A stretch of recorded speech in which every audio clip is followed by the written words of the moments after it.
మన ఈనాటి విశ్లేషణకు స్వాగతం. సోషల్ మీడియాలో నిరంతరం ఇతరులతో పోల్చుకునే ఈ రోజుల్లో మనల్ని మనం మెరుగుపరుచుకోవడం ఎలా? నిజమే. ఎక్కడ చూసినా సెల్ఫ్ హెల్ప్ సలహాలే, కాని ఏది సరైన మార్గం? సరిగ్గా ఇదే ప్రశ్నకు దాదాపు 2,500 ఏళ్ల క్రితం బుద్ధుడు ఒక అద్భుతమైన ఫ్రేమ్వర్క్ ఇచ్చాడు. దాని పేరే సల్లేఖ సుత్త. అవును. దీని వెనుకున్న అసలు ఐడియా ఏంటంటే తుడిచివేయడం లేదా మనసును క్లీన్ చేసుకోవడం అనుకోవచ్చు. అవును. సల్లేఖ అంటే అక్షరాలా అరగదీయడం. రాతిమీద ఉన్న గీతలను నునుపుగా చేయడానికి ఎలా అరగదీస్తామో అలాగే మన మనస్సులో లోతుగా పాతుకుపోయిన చెడు అలవాట్లను, ప్రతికూల ఆలోచనలను తొలగించుకునే పద్ధతి ఇది. అంటే ఇది పైపైన చేసే మేకప్ లాంటిది కాదు. అస్సలు కాదు.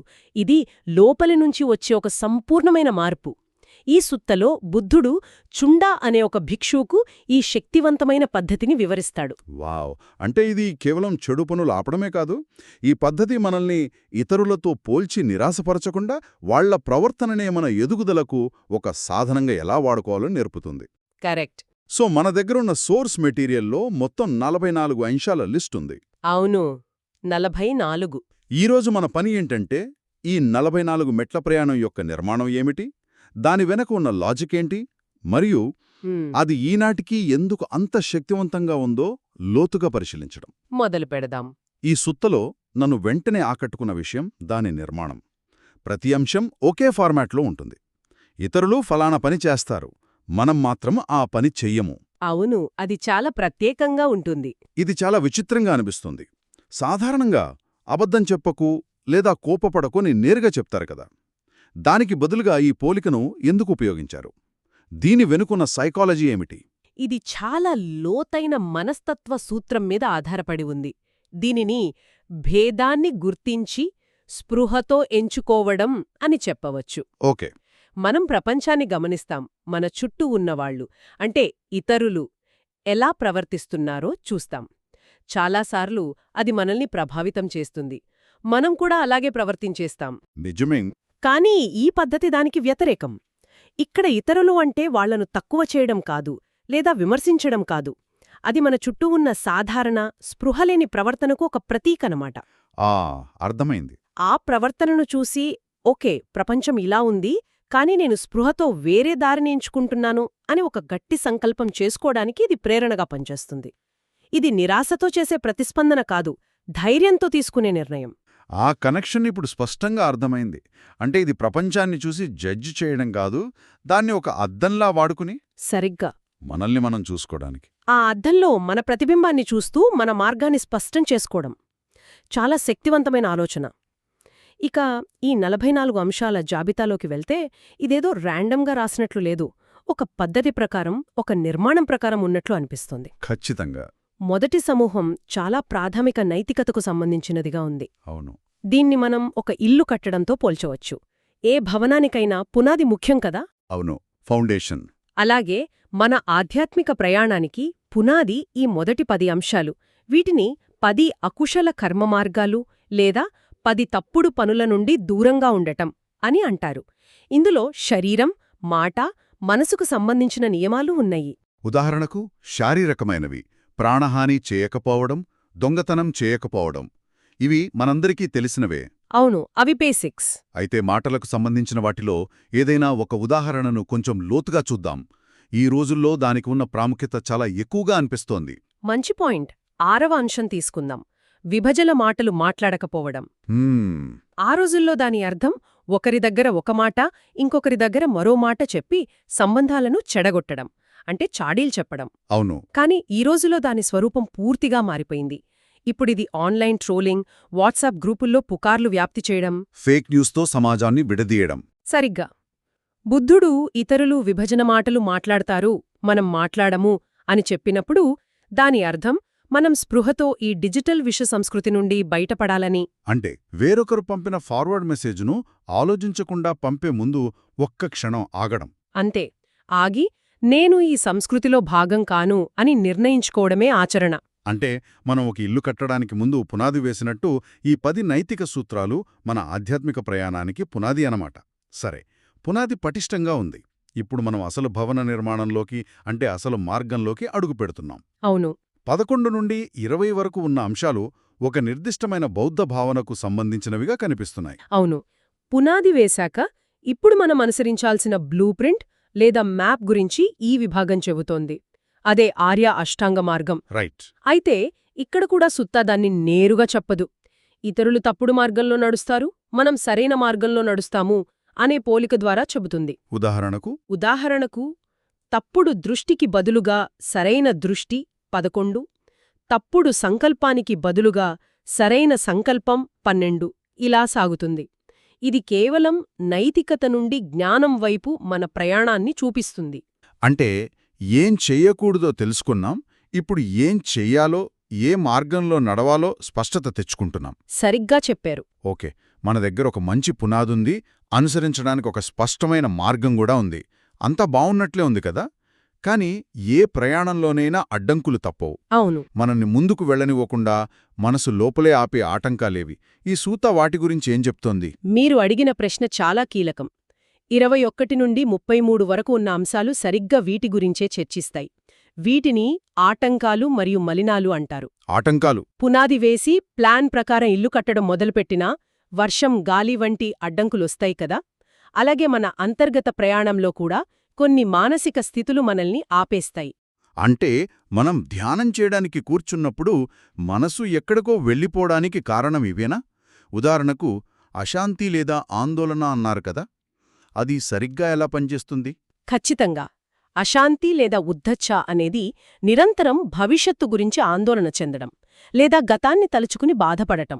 మనసు ఒక కోతిలా గెంతుతూ ఉంటుంది. ఇది వర్తమానంలో మనల్ని నిలవనివ్వదు. అస్సలు నిలవనివ్వదు. అందుకే దీన్ని ఒక పెద్ద ఆటంకమన్నారు.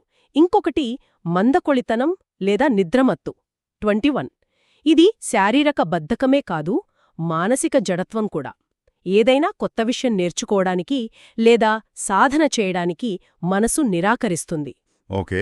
ఇవి కాకుండా కోపం 24, అసూయ 28, మోసం 30, అహంకారం 33 వంటి సామాజిక మరియు వ్యక్తిత్వ లోపాలు కూడా ఉన్నాయి. ఇవన్నీ మన శక్తిని హరించి మనల్ని ముందుకు సాగకుండా చేస్తాయి. ఈ జాబితా చాలా సమగ్రంగా ఉంది. బాహ్య చర్యల నుండి మొదలయ్యి ఒక మార్గాన్ని నిర్దేశించి ఆ మార్గంలో వచ్చే అడ్డంకులను కూడా గుర్తించి చాలా పద్ధతిగా ఉంది. అవును, చాలా స్ట్రక్చర్డ్గా ఉంటుంది. ఇక చివరి విభాగానికి వస్తే 34 నుండి 44 వరకు. ఇది సాధకుడి వైఖరి గురించి, వాళ్లకుండాల్సిన సాధనా సంపత్తి గురించి చెబుతున్నట్లుంది. సరిగ్గా పట్టుకున్నారు. దీన్ని మనం మన ఆధ్యాత్మిక టూల్ కిట్ అని పిలవచ్చు. టూల్ కిట్ బావుంది. ప్రయాణంలో అడ్డంకులొచ్చినప్పుడు వాటిని ఎదుర్కోవడానికి మనకు కొన్ని పనిముట్లు కావాలి కదా, అవే ఈ సామర్థ్యాలు. ఉదాహరణకు మంచి స్నేహితులను కళ్యాణమిత్ర కలిగి ఉండటం 35. ఇది చాలా ముఖ్యమైన సాధనం. అవును, మంచి స్నేహితులు. మనల్ని ప్రోత్సహించే, సరైన దారిలో నడిపించే స్నేహితులు మన ప్రయాణాన్ని సులభం చేస్తారు. ఇందులో హ్రీ మరియు ఓత్తప్ప అనే 2 పదాలున్నాయి. వాటిని తప్పు చేయడానికి సిగ్గు మరియు భయం అని అనువదించారు. కాని ఆ రెండింటి మధ్య ఉన్న తేడా ఏమిటి? అవి మనస్సాక్షికెలా సంబంధం కలిగుంటాయి? ఇది అద్భుతమైన ప్రశ్న. ఈ 2 మనస్సాక్షికి 2 మూలస్తంభాల్లాంటివి. కాని వాటి మధ్య ఒక సూక్ష్మమైన, ముఖ్యమైన తేడా ఉంది. ఓకే. హరి అంటే మన ఆత్మగౌరవం. నేను ఇంతకంటే మంచివాడిని, మంచిదాన్ని, ఇలాంటి నీచమైన పని నేను చెయ్యను అని మనకు మనం చెప్పుకోవడం. ఇది మన అంతర్గత విలువలకు సంబంధించినది. అంటే సెల్ఫ్ రెస్పెక్ట్. అవును. ఇక ఓత్తప్ప అంటే మన చర్యల వల్ల కలిగే పరిణామాల పట్ల, ఇతరులపై దాని ప్రభావం పట్ల ఉండే బాధ్యతాయుతమైన భయం. నేను ఈ పని చేస్తే ఇతరులు ఎంత బాధపడతారు, సమాజం నన్ను ఏమనుకుంటుంది అనే భయం. ఒకటి అంతర్గత గౌరవం, రెండోది బాహ్య బాధ్యత. సరిగ్గా. ఈ రెండో కలిస్తేనే బలమైన నైతిక పునాది ఏర్పడుతుంది. వావ్! ఆ వివరణ అద్భుతంగా ఉంది. సరే, మనం పునాది వేశాం, మార్గాన్ని ఎంచుకున్నాం, అడ్డంకులను గుర్తించాం, వాటిని ఎదుర్కోవడానికి టూల్స్ను కూడా సమకూర్చుకున్నాం. ప్రయాణం దాదాపు పూర్తయినట్లే. అలా అనిపిస్తుంది కదా. కాని ఈ సుత్తాలో చివరి అంశం 44వది ఈ మొత్తం సాధనకు పరాకాష్టాని సోర్స్ చెబుతోంది. అది విన్నప్పుడు నాకు చాలా ఆశ్చర్యం కలిగింది. అవును, 44వ అంశం ఈ మొత్తం బోధనకు కిరీటం లాంటిది. అదిలా చెప్తోంది, ఇతరులు తమ అభిప్రాయాలకు కట్టుబడి ఉంటారు, వాటిని గట్టిగా పట్టుకునే ఉంటారు, మరియు వాటిని వదులుకోవడానికి చాలా కష్టపడతారు. మనం మన అభిప్రాయాలకు కట్టుబడి ఉండము. వాటిని సులభంగా వదులుకుంటాము. ఒక్క నిమిషం. అంటే ఈ మొత్తం 44 అంశాలలో చివరిది మరియు అత్యంత కీలకమైనది మన అభిప్రాయాలను పట్టుకు వేలాడకపోవడమా? అవును. ఇది కొంచెం ఆశ్చర్యంగా, విరుద్ధంగా కూడా ఉంది. ఎందుకంటే మనం నైతికంగా ఉంటూ కోపాన్ని జయించి సరైన మార్గంలో నడిస్తే చాలనుకుంటాం. కాని వాటన్నిటికంటే అభిప్రాయాలను వదులుకోవడం ఎందుకంత ముఖ్యం? మీరడిగిన సందేహం చాలా సహజం. ఎందుకంటే మనం చేసిన 43 పనుల తర్వాత నేనిప్పుడు చాలా శుద్ధి అయ్యాను, నాకన్నీ తెలుసు, నేను చెప్పిందే సరైనది అనే ఒక సూక్ష్మమైన అహంకారం పుట్టే ప్రమాదం ఉంది. ఆ పాయింట్ ఉంది. ఈ 44వ అంశం సరిగ్గా ఆ అహంకారం యొక్క మూలాన్ని లక్ష్యంగా చేసుకుంటోంది. అదే సిద్ధాంత పట్టుదల లేదా డాగ్మటిజం. నిజమైన ఆధ్యాత్మిక శుద్ధి అంటే అన్ని విషయాల్లోనూ మనం సరైన వ్యక్తిగా మారడం కాదు. నేను చెప్పిందే కరెక్ట్ అనే ఆ పట్టును వదిలేయడమే అసలైన విముక్తి. మిగతా 43 మలినాలను తొలగించినా ఈ ఒక్క మలినం మిగిలిపోతే మొత్తం ప్రయాణం వృధా అయినట్లే. ఇది అత్యున్నతమైన బౌద్ధిక మరియు ఆధ్యాత్మిక వినయం. కానీ బలమైన అభిప్రాయాలు కలిగి ఉండటం మంచిదే కదా. సమాజంలో అన్యాయం జరిగినప్పుడు మార్పు కోసం నిలబడాలంటే దృఢమైన నమ్మకాలు అవసరం కదా. అభిప్రాయాలను సులభంగా వదులుకోవడమనేది ఒక రకమైన ఉదాసీనత లేదా బలహీనత అనిపించదా? అద్భుతమైన పాయింట్. ఇక్కడ అభిప్రాయాలను వదులుకోవడమంటే విలువలు లేకుండా ఉండడం కాదు. ఇది దృఢమైన నమ్మకాలకు, పట్టుదలకు మధ్యున్న తేడాను అర్థం చేసుకోవడం. ఓకే, ఆ తేడా ఏంటి? దృఢమైన నమ్మకం అంటే అహింస మంచిది లాంటిది. అదొక విలువ. పట్టుదల అంటే అహింసను సాధించడానికి నేను చెప్పే మార్గం మాత్రమే సరైనది, మిగతావన్నీ తప్పు అనుకోవడం. అర్థమైంది. రెండోది, అహంకారాన్ని, సంఘర్షణను సృష్టిస్తుంది. ఈ సుత్తా చెప్పేదేమిటంటే మనం ఎంత ఎదిగినా కొత్త విషయాలు నేర్చుకోవడానికి మన అభిప్రాయం కూడా తప్పయుండొచ్చని అంగీకరించడానికి సిద్ధంగా ఉండాలి. ఇది బలహీనత కాదు, అపారమైన మానసిక బలం మరియు జ్ఞానానికి చిహ్నం. ఇది అర్థం చేసుకోవడానికి చాలా లోతుగా ఉంది. అంటే నేను సరైన వాడిని దాన్ని అనే ఫీలింగ్ కంటే నేను ప్రశాంతంగా ఉన్నాను అనే ఫీలింగ్కు ఎక్కువ విలువ ఇవ్వడం. సరిగ్గా. చాలా శక్తివంతమైన ఆలోచన. ఇంతటి లోతైన విషయాన్ని ఆచరణలో పెట్టడమెలా? 44 అంశాలను ఒకేసారి గుర్తుపెట్టుకుని పాటించడం అసాధ్యం కదా. అస్సలవసరం లేదు. ఇది జీవితకాల సాధన. సోర్స్ దీనికి ఒక ఆచరణాత్మకమైన 3 దశల పద్ధతిని సూచిస్తుంది. ఓకే. 1. గుర్తించడం. ముందుగా ఈ 44 అంశాలలో మనల్ని ప్రస్తుతం ఎక్కువగా ఇబ్బంది పెడుతున్న ఒక్కదాన్ని ఎంచుకోవాలి. ఉదాహరణకు కోపం 24 లేదా అసూయ 28. నిజాయితీగా మనల్ని మనం ప్రశ్నించుకుని ఈ మధ్య నన్ను ఏది ఎక్కువగా బాధిస్తోంది అని గుర్తించాలి. సరే. ఎన్నో ఆలోచించడం. దాన్ని గుర్తించాక మనల్ని మనం నిందించుకోకూడదు. ఇతరులు కూడా ఇలాగే కోపానికి, అసూయకు లోనవుతారు, ఇది ఒక సాధారణ మానవ ప్రవృత్తి అని అంగీకరించాలి. ఇది మనపై మనకు జాలిని కలిగిస్తుంది, స్వీయ నిందను తగ్గిస్తుంది. Self compassion. అవును. ఇక మూడోది సంకల్పించడం. చివరిగా ఒక స్పష్టమైన ఉద్దేశాన్ని ఏర్పర్చుకోవాలి. ప్రపంచం మొత్తం కోపంతో రగిలిపోతున్నా ఇక్కడ ఈ క్షణంలో నేను మాత్రం ప్రశాంతంగా ఉండటానికి ప్రయత్నిస్తాను. లేదా ఇతరులు అసూయతో బాధపడుతున్నా నేను ఇతరుల విజయాన్ని చూసి ఆనందించడానికి ఎంచుకుంటున్నాను. అంతే. ఈ చిన్న సంకల్పం బాహ్య ప్రపంచ పరిశీలనను మన అంతర్గత నిబద్ధతగా మారుస్తుంది. ఒక్కో అంశాన్ని ఇలా నెమ్మదిగా సాధన చెయ్యవచ్చు. చాలా ఆచరణాత్మకంగా, దయతో కూడిన పద్ధతిలా ఉంది. ఈరోజు మనం చుండ భిక్షువుకు బోధించిన ఈ నిర్మూలన అనే అద్భుతమైన పద్ధతిని విశ్లేషించాము. ఇది మన కంటికి కనిపించే చర్యల నుండి మొదలై మనసు లోపల ఎవరికీ కనిపించని మన అభిప్రాయాల పట్ల ఉండే సూక్ష్మమైన అనుబంధం వరకు ఒక సంపూర్ణ మార్గదర్శి. ఇందులో నాకు బాగా నచ్చిన విషయమేమిటంటే ఇది చెయ్యవద్దు, అది చేయవద్దు అని చెప్పే నిషేధాల జాబితా కాదు. ఇది మన స్వేచ్ఛను హరించదు. నిజమే. నిజానికి ఇది చురుకైన ఎంపికల శ్రేణి. ప్రతి అంశం ఒక సంకల్పం. ప్రతి క్షణం మనం స్పృహతో మనసును తప్పుడు దారి నుండి సరైన దారివైపు మళ్లించుకునే అవకాశం. ఇది బంధనం కాదు, నిజమైన స్వేచ్ఛను సృష్టించడం. అవును, మీరు చెప్పింది ఆలోచింపజేస్తుంది. ఇది స్వీయ అభివృద్ధి అనే భావననే మార్చేస్తుంది. కేవలం చెడు అలవాట్లను ఆపడంగా కాకుండా వాటికి వ్యతిరేకమైన మంచి లక్షణాలను చురుకుగా పెంపొందించుకోవడంగా పునర్నిర్వచిస్తుంది. అవును. మన చుట్టూ ఉన్న ప్రపంచం యొక్క ప్రవర్తనను నిరాశకు కారణంగా కాకుండా మన ఎదుగుదలకు నిరంతర జ్ఞాపికగా, ప్రేరణగా వాడుకోవడం.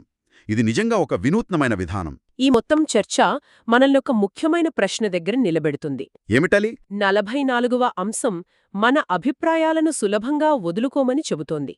మనం జీవిస్తున్న ఈ ప్రపంచంలో, సోషల్ మీడియాలో, చర్చల్లో బలమైన అభిప్రాయాలను కలిగి ఉండటాన్ని, వాదనలలో గెలవడాన్ని మరియు నేను చెప్పిందే సరైనది అని నిరూపించుకోవడాన్ని ఒక గొప్ప లక్షణంగా భావిస్తారు.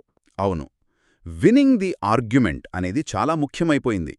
అలాంటి ప్రపంచంలో దానికి వ్యతిరేకంగా ఈత కొట్టడం ఎలా ఉంటుంది?